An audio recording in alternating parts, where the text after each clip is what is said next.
నమస్తే, welcome to Disha TV.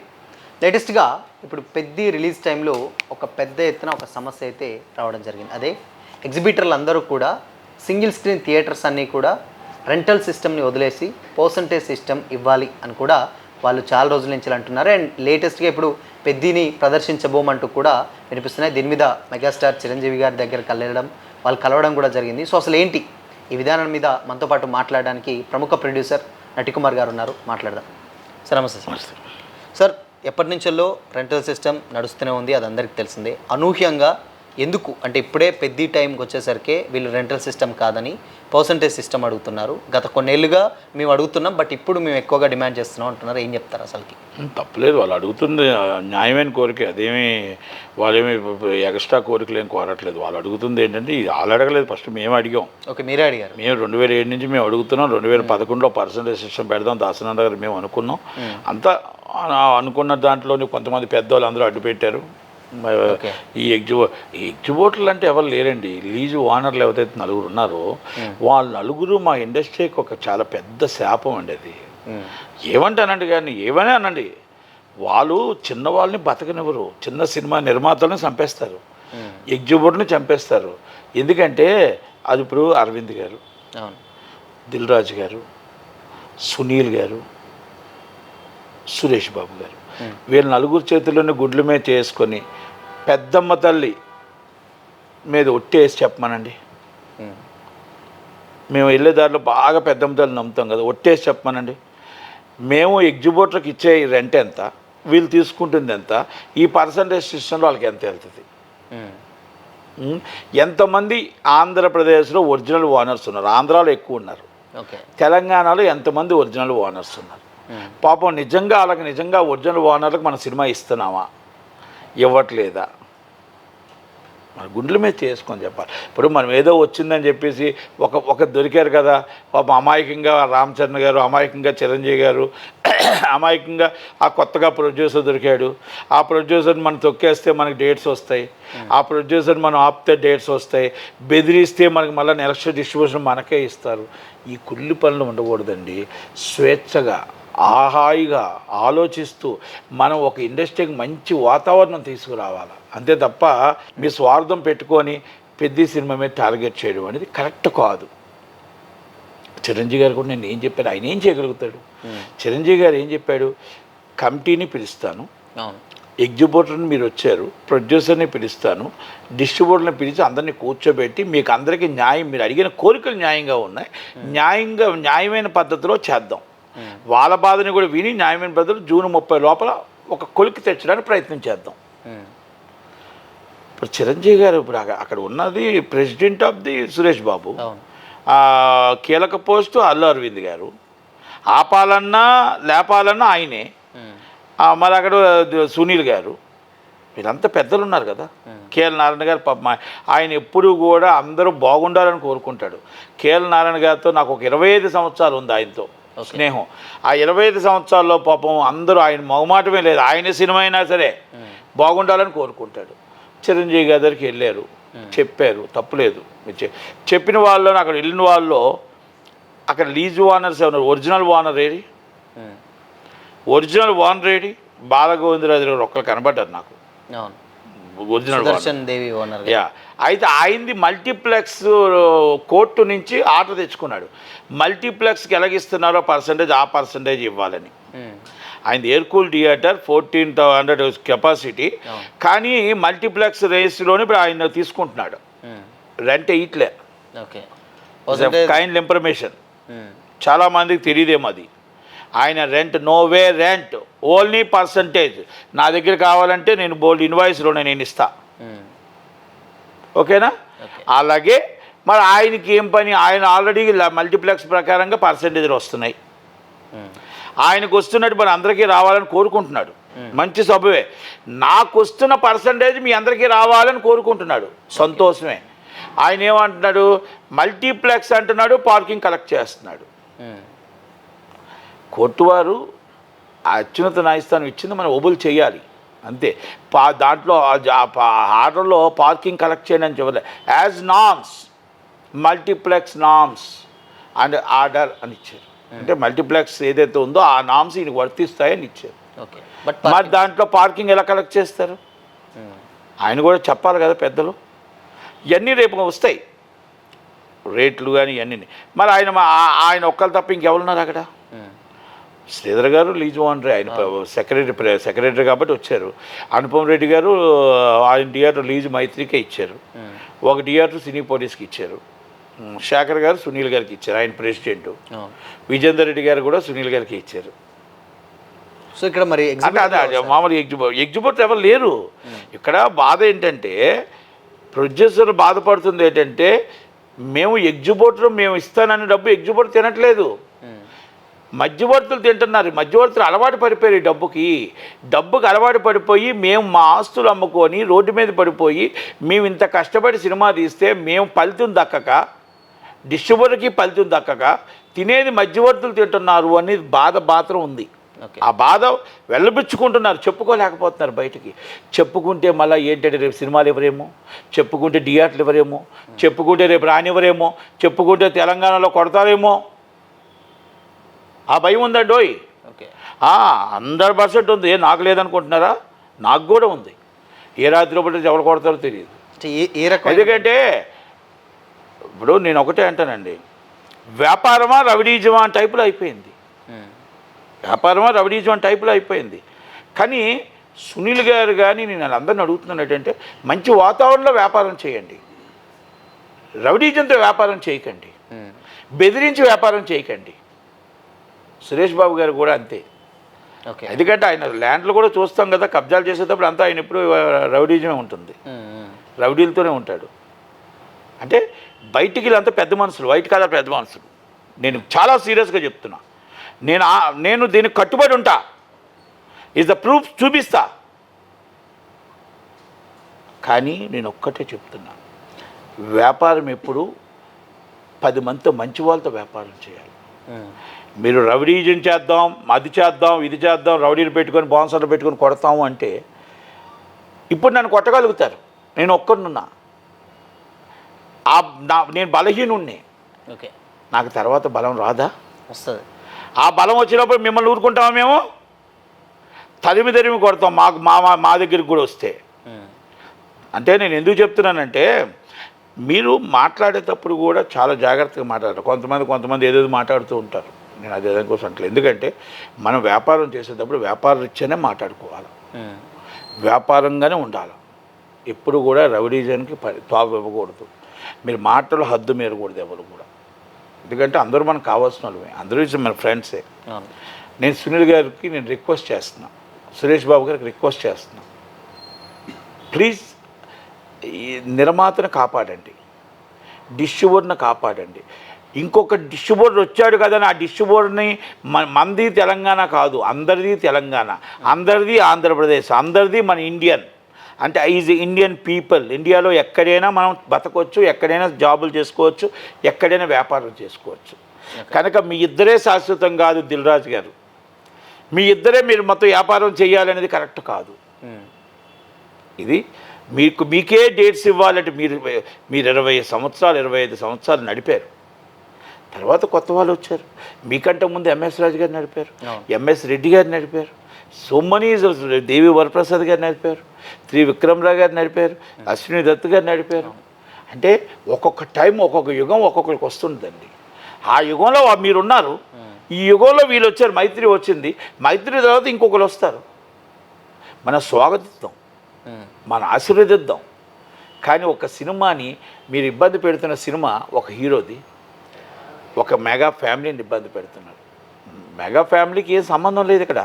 వ్యాపారం చేసుకుంటారు సినిమాని ఆయన మొత్తం కష్టపడి 3 సంవత్సరాలు ఆయన సినిమా తీశాడు, సినిమా ఇచ్చాడు. కానీ ఒక పెద్ద మనిషిగా చిరంజీవి గారు అందరి మాట వినాలి కాబట్టి, సామరస్యంగా అవ్వాలి కాబట్టి ఆయన పిలిపించి మాట్లాడి నాది ఆమె అని చెప్పారు. మీరు లోన్ ఏం మాట్లాడారండి, బయటకు ఏమో చెప్పారు, లోన్ ఏం మాట్లాడారు, పెద్ద ఇష్యూవే కాదు, మొత్తం టోటల్గా దీన్ని శాశ్వత మార్గం చూడమని అడిగారు. బయటకు వచ్చి ఏం చెప్తున్నారు, మళ్ళీ మాకు ఒక 2 రోజులు టైం ఇవ్వండి, 1 రోజు టైం ఇవ్వండి, ఇది మీకు పెద్ద కూడా మేము రిలీజ్ చేయాలంటే మాకు టైం కావాలని అడుగుతున్నారు.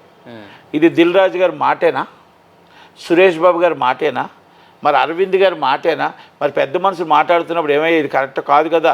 ఒక సినిమాని ఇప్పుడు మనం ఇబ్బంది పెడితే, అలాగే మీరు డబ్బులు తక్కువ కడితే ఎగ్జిబిటర్లు, డిస్ట్రిబ్యూటర్ డబ్బు తక్కువ కడితే ప్రొడ్యూసర్ మరి ఎక్కడి నుంచి కడతాడు? ప్రొడ్యూసర్ కడితే ఇబ్బంది పడతారు కదా. ఆ హీరోని ఇబ్బంది పెట్టడం కోసం, టార్గెట్ కోసమేగా మీరు చేస్తున్నారు అని పెద్ద మనుషులు అడగద్దా? మరి అడగలేదు అంటే మౌనం దేనికి అంగీకారం? మీ మౌనం దేనికి అంగీకారం? దీంట్లో వీళ్ళకేంటి సార్ లాభం అంటే ఏం చెప్తారు? అంటే ఇప్పుడు దిల్రాజు గారికి కావచ్చు, అరవింద్ గారికి, దిల్రాజు గారికి డియాట్లు ఉన్నాయి, అరవింద్ గారికి డియాట్లు ఉన్నాయి పార్ట్నర్షిప్లో. అలాగే మనకి సురేష్ బాబు గారికి డియాట్లు ఉన్నాయి, సునీల్ గారికి డియాట్లు ఉన్నాయి. నలుగురు దీంట్లో ఎంత మిగులుతుందో వాళ్ళకే తెలుసు, మాకు తెలుసు. ఇది కానీ మిస్ అయితే ఎంత పోతుందో వాళ్ళకి తెలుసు. అలవాటు పడిపోయింది ఏముంటుంది అంటే ఏంటి ఇప్పుడు రెంటల్ విధానంలో వీళ్ళకు అందుతుందనే పర్సంటేజ్ సిస్టమ్ వస్తే ఇంకా బాగుంటుంది, ఇంకా ఎక్కువ వస్తుంది. ఓకే, రావాలి, తప్పలేదు. కానీ ఇది సందర్భం కాదు అంటాను నేను. ఓకే, ఏమండి ఇవన్నీ నేను ఎందుకంటే ఇది సందర్భం కాదు. ఇది 5వ తారీఖు నాడు నేను మాట్లాడతా. ఇప్పుడు సినిమా కోసం మాట్లాడేమంటారు కాబట్టి 5, 6వ తారీఖు నాడు నేను మాట్లాడతా. ఎవరికి ఏం అవసరం వచ్చింది అర్థంతో చేస్తున్నారో 5, 6 తారీఖు మాట్లాడతా. ఎవరైనా నా మాట కౌంటర్ ఇస్తే అప్పుడు మొత్తం హిస్టరీస్ రికార్డ్స్ మొత్తం టోటల్గా ఒక్కొక్కరి కోసం మాట్లాడతా. నేను మాట్లాడిన మాటలకు ఎవరైనా కౌంటర్ ఇస్తే ఇది తప్పు అని మాట్లాడితే అప్పుడు మాట్లాడతా. ఎందుకంటే నేను మాట్లాడిన మాటలో అర్థం ఉంది, నేను మాట్లాడిన మాటలో మర్మం ఉంది. నేనేమంటున్నా, ఇక్కడ ఎగ్జిబ్యూటర్ బాగుండాలా, డిస్ట్రిబ్యూటర్ బాగుండాలా, ప్రొడ్యూసర్ బాగుండాలా, హీరోలు బాగుండాలి. ఇది ఒక child hero and A1 technician and distributor and producer and exhibitor అందరం కలిపి ఒక పర్సంటేజ్ సిస్టమ్ రావాలి. బాలకృష్ణ గారు మాట్లాడారు, చాలా అద్భుతంగా మాట్లాడారు. మేము సినిమాలు తీసుకుంటే సంవత్సరానికి 2 సినిమాలు తీసుకుంటే ఎగ్జిబ్యూటర్ ఎందుకు ఇబ్బంది పడతాడు? మేము హీరోలు అందరం కానీ ఒక కలిసికట్టుగా ఒక మొత్తం గ్రూప్గా అయ్యి అన్ని సినిమాలు ఎగ్జిబ్యూటర్లకు ఇస్తే ఎగ్జిబ్యూటర్ ఎందుకు మూతపడతాయి థియేటర్లు, డిస్ట్రిబ్యూటర్ ఎందుకు నష్టపోతాడండి? ఎందుకంటే యాక్సెప్టివ్ బాలకృష్ణ గారిని అందుకే చెప్తున్నాను, FDC ఎలాగైనా కంగ్రాచులేషన్ మీ చేతిలోంచే వేశారు. మీ బావగారితో మాట్లాడి భరతభూషణ్ గారు అంటే మంచి చైర్మన్ వేశారు. మొత్తం టోటల్ అధిపతి చంద్రబాబు శ్రీనివాసరావు గారిని వేశారు. మీకు అంతా ఒక టీం, మంచి టీం ఉంది. ఇప్పుడు అన్ని టీంని పట్టుకొని మీరు అందరి హీరోలు కూడా మీరే లీడ్ తీసుకొని మీరే అందరితో మాట్లాడి హీరోకి ఒక పర్సంటేజ్, హీరోయిన్కి ఒక పర్సంటేజ్, A1 డైరెక్టర్కి ఒక పర్సంటేజ్, ప్రొడ్యూసర్కి ఒక పర్సంటేజ్, డిస్ట్రిబ్యూటర్కి ఒక పర్సంటేజ్, ఎగ్జిబ్యూటర్కి ఒక పర్సంటేజ్, ఈ పర్సంటేజ్ సిస్టమ్ అంతా కూర్చొని చేస్తే హెల్దీ వాతావరణంలో సినిమా రిలీజ్ అవుద్ది. పెట్టుబడిదారుడికి కూడా ఒక పర్సంటేజ్ ఉండాలి కదా. పెట్టుబడి పెట్టిన వాడికి డిస్ట్రిబ్యూటర్ ఏమంటున్నాడు, రికవరబుల్లో నాకు ఒక పర్సంటేజ్ ఇవ్వండి అని అడుగుతున్నాడు. ఎగ్జిబ్యూటర్ ఏమంటున్నాడు, నాకు రిఫండబుల్లో ఒక పర్సంటేజ్ ఇవ్వని అడుగుతున్నాడు. అలాగే ప్రొడ్యూసర్ ఏమడుగుతున్నాడు, నేను పెట్టుబడి పెడుతున్నాను కదా నాకు పర్సంటేజ్ ఇవ్వని అడుగుతున్నాడు. కష్టపడుతున్న హీరో పర్సంటేజ్ తీసుకోండి, ఈ హీరోయిన్ ఒక పర్సంటేజ్ తీసుకోండి, A1 టెక్నీషియన్ ఒక పర్సంటేజ్ తీసుకోండి, డైరెక్టర్ ఒక పర్సంటేజ్ తీసుకోండి. అప్పుడు ఎక్కువ వస్తుంది, తక్కువ వస్తుంది. ఫ్లాప్ అయితే తక్కువ వస్తుంది, హిట్ అయితే ఎక్కువ వస్తుంది. ఇది ఒక్కసారి ఈ చైల్డ్ అంతా కల్పించే బాలకృష్ణ గారిని లీడ్ చేయమనండి, బాలకృష్ణ గారినే మాట. ఎందుకంటే మంచి టీంని వేశారు ఆయన. FDC టీం సూపర్ టీం వేశాడు. ఆ టీంలో భరతభూషణ్ గారు ఎక్స్ ప్రెసిడెంట్, అటు చంద్రబాబు శ్రీనివాసరావు గారు ఏదైనా చేయగలడు, అందరితో మాట్లాడగలడు, అన్నీ చేయగలడు. వేల కోట్లకు అధిపతి. కనుక అలాంటి వ్యక్తి ఉంటే ముందుకెళ్ళి వీళ్ళందరూ కూర్చొని బాలయ్యబాబుతో కూర్చొని మాట్లాడి చేస్తే నిలబడితే ఆయన మాట ఎవరు కాదనరు. ఏ హీరో రానని చెప్పడు. ఎందుకు రానంటే ఆయన ఆహా ప్రోగ్రాములు చూడండి, ఏ హీరోయినా రానంటాడా? అరవింద్ గారు ఆయనతో మంచి పక్క బాగా ఉంటారు, సురేష్ బాబు గారు బాగా ఉంటారు, దిల్రాజు గారు బాగా ఉంటారు, సునీల్ గారు బాగా ఉంటారు. మరి సునీల్ గారు వాళ్ళ బ్రదర్ థియేటర్ ఆయనే లీజు, ఇవన్నీ ఉన్నాయి కదా. ఈ లింక్స్ బాలయ్యబాబు చేస్తే బాగుంటుందేమో, బాలయ్యబాబు లీడ్ తీసుకుంటే బాగుంటుందేమో. ఇప్పుడు బాలయ్యబాబుని ఇప్పుడు ఎందుకు అడగమంటే బాలయ్యబాబు ఎప్పుడు రాజకీయాల్లో దూరడు ఆయన. కానీ ఈసారి మాత్రం ఆయన మొత్తం FDC దగ్గరుండి వేయించాడు కాబట్టి. అంటే ఫిల్మ్ డెవలప్మెంట్ కార్పొరేషన్ అంటే ఇండస్ట్రీ డెవలపింగ్ అంటే థియేటర్ డెవలపింగ్ నుంచి మొత్తం సినిమా డెవలపింగ్ నుంచి ప్రొడ్యూసర్ డెవలపింగ్ నుంచి డిస్ట్రిబ్యూటర్ డెవలపింగ్ నుంచి అన్నింటికి కూడా ఒక సంస్థగా ఆయన వేశాడు కాబట్టి ఆ సంస్థని ఆయన లీడ్ తీసుకొని వాళ్ళందరితో పాటు హీరోలను పిలిచి ఈ పర్సంటేజ్ సిస్టంలో మాట్లాడి ఛాంబర్లో కూర్చోబెట్టి ఫుల్ స్టాప్ పెడితే హెల్దీ వాతావరణంలో సినిమా ఇండస్ట్రీ బాగుంటుంది. ఆయన చేయమనండి, మంచి వాతావరణం కదా. అందరు హీరోల్ని పర్సంటేజ్ ఒప్పించమనండి. హీరోయిన్లు ఒప్పించమనండి, డైరెక్టర్లు ఒప్పించమనండి, ఏవన్ టెక్నీషియన్లు ఒప్పించమనండి, నిర్మాతకు ఒక పర్సంటేజ్ ఇవ్వండి, ఈ డిస్ట్రిబ్యూటర్కి ఒక పర్సంటేజ్ ఇవ్వండి, ఎగ్జిబ్యూటర్కి ఒక పర్సంటేజ్ ఇవ్వండి, హెల్దీ వాతావరణం నడిపించండి, సంవత్సరానికి 2 సినిమాలు తీయండి, సంవత్సరానికి ఒక సినిమా పెద్ద మామూలు మెయిన్ హీరోలు తీయండి, పాన్ ఇండియా ఒక సినిమా, మామూలు సినిమాలు 2 సినిమాలు తీయండి. చిరంజీవి గారు వరప్రసాద్ తీశారు, ఇప్పుడు మళ్ళీ ఈ సంవత్సరంలో సినిమా రిలీజ్ ఉంది విశ్వంబర, అలాగే ఇంకో సినిమా కూడా వస్తుంది పండగకి. అలా మీరు తీసిన డాకుమారా తీశారు, అలాగే మీరు అఖండ తీశారు, మళ్ళీ తీస్తున్నారు. హెల్దీ వాతావరణంలో అందరూ అలా తీయమనండి. అలా తీస్తే ఇండస్ట్రీ ఎందుకు ఇబ్బంది పడతారు? కనుక బాలయ్య బాబు గారు దీన్ని లీడ్ తీసుకుంటే, ఒక పక్కన చీఫ్ మినిస్టర్ బాబు గారు, ఒక పక్కన రేవంత్ రెడ్డి గారు ఆయన ఏం చెప్తే అదే. కనుక ఆయన అంటే నందమూరి హీరోగా ఆయనకి అందరికీ అభిమానం ఉంది కనుక ఆయన మాట అందరూ వింటారు, అంతే కదా. ఇక్కడ వర్గాలు ఉండవు, ఏముండవు. మీరు మంచి కార్యక్రమం చేస్తున్నారు, మంచి ఆలోచనతో చెప్పారు, మంచి ఆలోచనతో ముందడుగు వేశారు. ఒక ఎఫ్డీసీ అనేది ఒక సంస్థని 2 సంవత్సరాల నుంచి వేయిన సంస్థని 5 నిమిషాలు మీరు వేయించారు. మొత్తం మెంబర్స్ అందరినీ కూడా మంచి మెంబర్స్ని అలౌట్ చేశారు. అదే నేను అంటున్నా, మీకు దాంట్లో ఆల్రెడీ దీంట్లోనే మీటింగ్లు పెట్టండి, అందరూ పెట్టండి, ఛాంబరు ఎఫ్డీసీ కూర్చోబెట్టి, ఇక్కడ ఎఫ్డీసీ దిల్ రాజు గారు మీ మాట కాదని అందరినీ కూర్చొని జాయింట్ మీటింగ్ మీ ఆధ్వర్యంలో పెట్టండి, మీ ఆధ్వర్యంలో మాట్లాడండి, మీ ఆధ్వర్యంలో నిలబడండి. సార్ ఇంకోటి ఏంటంటే దాదాపు ఈ రెంటల్ సిస్టమ్ వల్ల 1300 థియేటర్స్ మూతపడ్డాయని కూడా చాలామంది చెప్తున్నారు. నిజమేనా? ఒకవేళ పర్సంటేజ్ సిస్టమ్ వస్తే సింగిల్ స్క్రీన్స్ పెరిగే అవకాశం ఏమైనా ఉంటుందా? ఏమండి, 1300 థియేటర్లు ఎప్పుడు మూసపడ్డాయి? రెంటార్ పర్సంటేజ్ ఉన్నాయి. మేము అప్పటి నుంచి పర్సంటేజ్ అడుగుతున్నప్పుడు వీళ్ళంతా ఎందుకు ఇవ్వలేదు?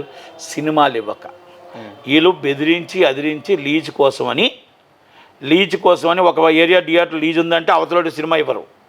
అవతలోటి సినిమా ఇవ్వకుండా ఆ థియేటర్ కూడా లాగేసుకున్నారు, మోనోపాలి చేసేసారు.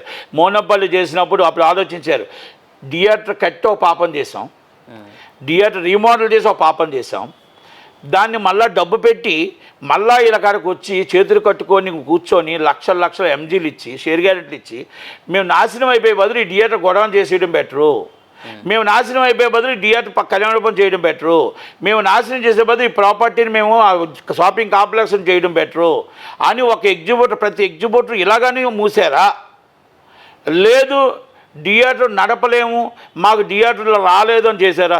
ప్రతి ఒక్కరు కూడా, ఒక సునీల్ దగ్గర, ఒక దిల్ రాజు గారి దగ్గర, ఇంకో సురేష్ బాబు దగ్గర నించోలేక, ఆ థియేటర్ వాళ్ళకి లీజుకి ఇవ్వలేక, అది వర్కౌట్ కాక, షేర్ గ్యారెంటీ ఇవ్వకపోతే షేర్ గ్యారెంటీ పెట్టాలి, ఇస్తే బయట మాకు 5 లక్షల రూపాయలు రెంట్ ప్రొడ్యూసర్కి వేస్తే 1 లక్ష ఇస్తారు. దౌర్జన్యం, బెదిరింపులు. ఆయన ఊర్లో మోతుబారి ఆ థియేటర్ ఓనరు, ఇక్కడికి వస్తాడు చేతిలో కట్టుకొని నించోడు, బాంచాన్ని నీ కాలు మొక్తా. మరి ఆ పరిస్థితులు మీరు తెచ్చారా, నిర్మాత తెచ్చాడా, మరి ఎవరు తెచ్చారు అన్నది ఒక్కసారి ఆత్మవిశ్వాసం చేసుకోమని అడుగుతున్నాను నేను. ఇది ఏ ఎగ్జిబ్యూటర్ అయినా గుండెల మీద చేసుకొని వీళ్ళెవ్వరూ ఇలా కాదు, వీళ్ళు లీజుకి అడగలేదు, వీళ్ళు చేయలేదు, మేము మా యంత్రం మేమే థియేటర్ మూసుకున్నామని చెప్పిన వాళ్ళు ఒక్కసారి నాకు చెప్పానండి, నేను లిస్ట్ తీసి నేను ఇస్తా, వాళ్ళు కూర్చోబెట్టి ప్రెస్ మీట్ పెడతా, అందరితో మీతో మాట్లాడిస్తా. మాట్లాడించకపోతే, నేను మాట్లాడిన మాటలు తప్పు అయితే జీవితంలో మాట్లాడకుండా నేను ఛాంబర్ ముందు నేను శిరస్సు ఉంచి నేను క్షమాపణ కోరుకుంటా. ఆ ధైర్యం మీకుందా? నిజమైన ఎగ్జిబ్యూటర్ సినిమా చెయ్యాలి, సినిమాలు ఉండాలి, థియేటర్ ఉండాలని ప్రేమించాడు, ప్రాణం పెట్టాడు. కానీ సినిమా ఇవ్వకపోతే, బొమ్మ ఇవ్వకపోతే ఏం చేస్తాడు థియేటరు? అందంగా థియేటర్ కట్టి బొమ్మ రాకపోతే ఏముండదే? ఆ థియేటర్, ఆ బొమ్మే రావాలంటే సునీల్ గారి దగ్గర రావాలా, ఆ బొమ్మే రావాలంటే శిరీష్ గారి దిల్ రాజు గారి దగ్గర రావాలా, ఆ బొమ్మే రావాలంటే సురేష్ మూవీస్కి రావాలా, ఆ బొమ్మే రావాలంటే గీతాకి రావాలా. మరి మీరు లీజ్ థియేటర్లు మీ గ్రూప్ థియేటర్లకి ఇచ్చుకుంటున్నారే, ఒక్కొక్క లిస్టు ఇంత లిస్ట్ ఉంది, ఆ లిస్టుకే మీరు ఇచ్చుకుంటున్నారే. మీరు బుకింగ్ అవ్వచ్చు, లీజ్ అవ్వచ్చు, ఏదైనా అవ్వచ్చు, 2 గ్రూపులే 3 గ్రూపులే కదా ఉన్నాయి. మరి తక్కువ చిన్న సామాన్యుడు ఎక్కడ బతుకుతున్నాడు? సామాన్యుడికి ఎవరు సినిమా ఇస్తున్నాడు? నేను సినిమా థియేటర్ కడతా, నాకు ఇస్తారా సినిమా? సరే, నేను అందంగా కడతా, నాకు ఇస్తారా సినిమా? సో ఇక లాజిక్ ఏంటంటే వాళ్ళకు థియేటర్ ఇస్తేనే కదా సార్, అంటే ఇప్పుడు ఎక్కువ థియేటర్స్కి ఇస్తేనే వాళ్ళకి డబ్బులు వస్తాయి కదా ప్రొడ్యూసర్స్కి. మరి ఎందుకనంటే దీనివల్ల పెద్ద ఖర్చు ఏమి ఉండదు కదా, తీసిన సినిమానే కదా ఇవ్వడం. మీరు తప్పు మాట్లాడుతున్నారు. ఆ థియేటర్ ఓనర్కి సినిమా ఇస్తే ఆ థియేటర్ ఓనర్ ఈయన కాడికి వచ్చేందుకు రిలీజ్కి ఇస్తాడు థియేటర్. ఆ థియేటర్ ఓనర్ సినిమా ఇవ్వకపోతే 2 రోజులు 2 సినిమాలు 3 సినిమాలు ఇవ్వకపోతే ఆ థియేటర్ కట్టుకొని కూడా వేస్ట్ అవుతుంది. కాబట్టి ఎంతో కొంతకి ఇలాగే వచ్చి సిలిండర్ అంటే లీజ్ టైప్ సిలిండర్, నేను మీకు ఓడిపోయాను, థియేటర్ కట్టి ఓటమి చెందాను కనుక నా థియేటర్ని మీరు తీసుకొని రన్ చేయండి ప్లీజ్ అండ్ రిక్వెస్ట్. మీరు ఏ రెంట్ ఇస్తే ఆ రెంట్ ఇవ్వండి, మళ్ళీ అడ్వాన్స్ నేను ఇస్తా మీకు ఎదురు. థియేటర్ కట్టిన పాపానికి నేను మీకు ఇస్తా అడ్వాన్స్, మీరు నాకు ఇవ్వద్దు. వీళ్ళందరినీ నేను ఛాలెంజ్ చేస్తున్నా, నలుగురిని. మీ లీజ్ అగ్రిమెంట్లు బయట పెట్టండి, ఎంత ట్యాక్స్ కడుతున్నారో చెప్పండి. మీ లీజ్ అగ్రిమెంట్లు బయట పెట్టి ఆ ఓనర్కి ఎంత వెళ్తుంది, మీరు వేస్తున్న రెంట్కి ఎంత మిగులుతుంది, ఎంత వ్యత్యాసం. నేను లాభ నష్టాలతో చెప్పండి, వ్యాపారం లాభ నష్టాలు వస్తాయి కానీ వ్యత్యాసం ఎంత ఉంది. ఎవరైనా 10% బెనిఫిట్ వేసుకుంటారు, 20% బెనిఫిట్ వేసుకుంటారు, 300% ఈజ్ బెనిఫిట్. ఓకే, నేను ఎందుకు అడుగుతున్నా ఇవన్నీ అంటే చాలామంది చెప్తుంటారు చాలా గొప్పగా వాళ్ళు, ఎన్ని రెంట్లు వచ్చాయి అని అడుగుతారు. మీరు థియేటర్ తీసుకున్నప్పుడు రెంట్లు వచ్చేట్టు వదిలివచ్చు కదా, మరి నష్టం వస్తున్నప్పుడు వదలవచ్చు కదా, వదలలేరుగా. అంటే ఇవన్నీ సార్ నిజాలు మాట్లాడితే బాధ అనిపిస్తుంది జనాలకి. ఈ ధైర్యం మా ప్రొడ్యూసర్లకు లేదు, ఈ గట్స్ ప్రొడ్యూసర్లకు లేదు. తెలంగాణ ఛాంబర్లో ఎగ్జిబిట్లకు ఉన్న పట్టుదల మా ప్రొడ్యూసర్స్కి ఉండుంటే పెద్ద సినిమాకి ఎన్ని థియేటర్లు వస్తే అన్ని థియేటర్లు వేస్తాం, ఐఎమ్ ఛాలెంజ్ అనేవారు. ఇదే డిస్ట్రిబ్యూటర్లకు ఈ పట్టుదల ఉండుంటే ఆ ఎన్ని థియేటర్లు ఉంటే అన్ని థియేటర్లు వేస్తాం, ఐఎమ్ ఛాలెంజ్ అనేవారు. భయం గుప్పట్లో ప్రొడ్యూసర్స్ ఉన్నారు. ప్రొడ్యూసర్స్ ఈ సినిమా థియేటర్లు అయిపోతే కలెక్షన్ ఆగిపోద్దేమో, ఆ కలెక్షన్ రాకపోతే కలెక్షన్ ఆగదు కానీ కలెక్షన్ ఆగిపోద్దేమో, డిస్ట్రిబ్యూటర్కి మళ్ళీ షేర్లే అడ్వాన్సులు రావేమో, మళ్ళీ మేము ప్రొడ్యూసర్కి కట్టలేమేమో, మేము రిలీజ్ ఫైనాన్స్లో కట్టలేమో. ఈ భయాన్ని వీక్నెస్ని ఆడుకుంటున్నారు. వాళ్ళకున్న ధైర్యం, వాళ్ళకున్న పట్టుదల ఈ మాత్రం కూడా పెద్ద నిర్మాతలకు లేదే, ఈ మాత్రం కూడా డిస్ట్రిబ్యూటర్లకు లేదే. ఒక ఓన్ క్యాష్ మీ దగ్గర లేనప్పుడు వ్యాపారం ఎందుకు చేస్తున్నారు? మీ దగ్గర జనాల డబ్బులతో ఆడొద్దు. మీకు ఇలాంటి పరిస్థితి వస్తేప్పుడు ఐఎమ్ రెడీ, మూవీ రిలీజ్ వచ్చిన థియేటర్లో వేస్తున్నాం అని చెప్పి మీరు వెయ్యండి ఒక్కసారి డిస్ట్రిబ్యూటర్కి. మీరు ఒక్కసారి నిర్మాత మీరు తెగించి తీసుకోండి, నిర్ణయం మీరు తీసుకోండి. ఎందుకు రారు జనాలు? ఎందుకు రారు? మీ థియేటర్లో చూడరు. సినిమా బాగుంటే సినిమా చూస్తారు, బాగులేకపోతే ఎన్ని థియేటర్లు వేసినా మన ఖాళీయే. ఇవన్నీ నేను ఎందుకు ఆవేదనతో చెప్తున్నా, బాధతో చెప్తున్నా. ఎందుకంటే ఒక వ్యక్తిని మనం టార్గెట్ చేయకూడదు, ఒక సినిమాని టార్గెట్ చేయకూడదు. అలాగే ఆ నిర్మాతలు కూడా భయపడకూడదు. ఆ డైరెక్ట్ ఇప్పుడు డిస్ట్రిబ్యూటర్లు కదా మన దగ్గర డబ్బు లేనప్పుడు ఎగ్జిబ్యూటర్ డబ్బుతో మనం వ్యాపారం చేస్తామా? ఎగ్జిబ్యూటర్ డబ్బు ఇవ్వకపోతే మన దగ్గర డబ్బు కట్టలేమా? కట్టలేనప్పుడు మీరెందుకు సినిమా కొంటారు? మీరెందుకు చేయాలి? ధైర్యంగా థియేటర్ అంతమంది వస్తే అంతమంది రాని ఐఎమ్ రెడీ, పేమెంట్ పేడ్ అని చెప్పి మనం వేస్తే ఆ సినిమా మనకి సినిమా అన్ని దిక్కలు వెళ్తే ఒక్కరోజు ఫుల్ అవుతుంది. కొన్ని థియేటర్లో అయితే 10 రోజులు ఫుల్ అవుతుంది బాగుంటే. బాగులేకపోతే మీరు పెద్ద ఎన్ని థియేటర్లు వేసినా వేయకపోయినా ఒక రోజులు అయిపోతుంది. కనుక ఈ ధైర్యం మీరు ఎందుకు చేయలేకపోతున్నారు? ఈ గట్స్ మీకు ఎందుకు లేవు? వాళ్ళకున్న ధైర్యం, వాళ్ళకున్న గట్స్ ఈరోజు మొత్తం ఏకతాటి మీద తెలంగాణ ఛాంబర్ అంతా నించున్నప్పుడు, తెలంగాణ ఎగ్జిబ్యూటర్ అసోసియేషన్ నించున్నప్పుడు మీరు ఎందుకు నించోలేకపోతున్నారు? మీరు ఎందుకు భయపడుతున్నారు అని నేను మా నిర్మాతలను అడుగుతున్న సూటి ప్రశ్న, మా డిస్ట్రిబ్యూటర్ని అడుగుతున్న సూటి ప్రశ్న. వాళ్ళ యాడ్సాప్ వాళ్ళు ఒకే దాని మీద ఒక బేస్ వాళ్ళు ముగ్గురు ఏం చెప్పారో మీ మాటకి జవదాటం అని ఉన్న ఎగ్జిబ్యూటర్లందరికీ యాడ్సాప్ చెప్తూ ఇది మంచి జరగాలని, ఎగ్జిబ్యూటర్కి, డిస్ట్రిబ్యూటర్కి, ప్రొడ్యూసర్స్కి అందరికీ మంచి జరగాలని, మంచి కార్యక్రమం జరగాలని, బాలయ్యబాబు గారు ఏ మాట అయితే ఉన్నారో ఆ మాట ప్రకారం అన్నీ కూడా ఆయనే దగ్గరుండి లీడ్ తీసుకోవాలని, చిరంజీవి గారు చెప్పిన మంచి మాటలు మీకు చెవికి ఎక్కితే మీరంతా కూడా మొత్తం కూర్చొని చక్కగా చేసుకోండి. మీకు అర్థం కాకపోతే ఆయన అంతకన్నా కూడా ఇంకేమీ ఎవరు చేయలేరు. ఎందుకంటే ఆయన ఒక సూట్ చేస్తూ పెద్ద మనిషి చెప్పగలిగిందే చెప్తాడు తప్ప వేరేగా చెప్పలేరు. కనుక లోన ఒక మాట బయట ఒక మాట మీరు చెప్పకండి, ఒక మనిషిని ఇబ్బంది పెట్టకండి please. Thank you very much.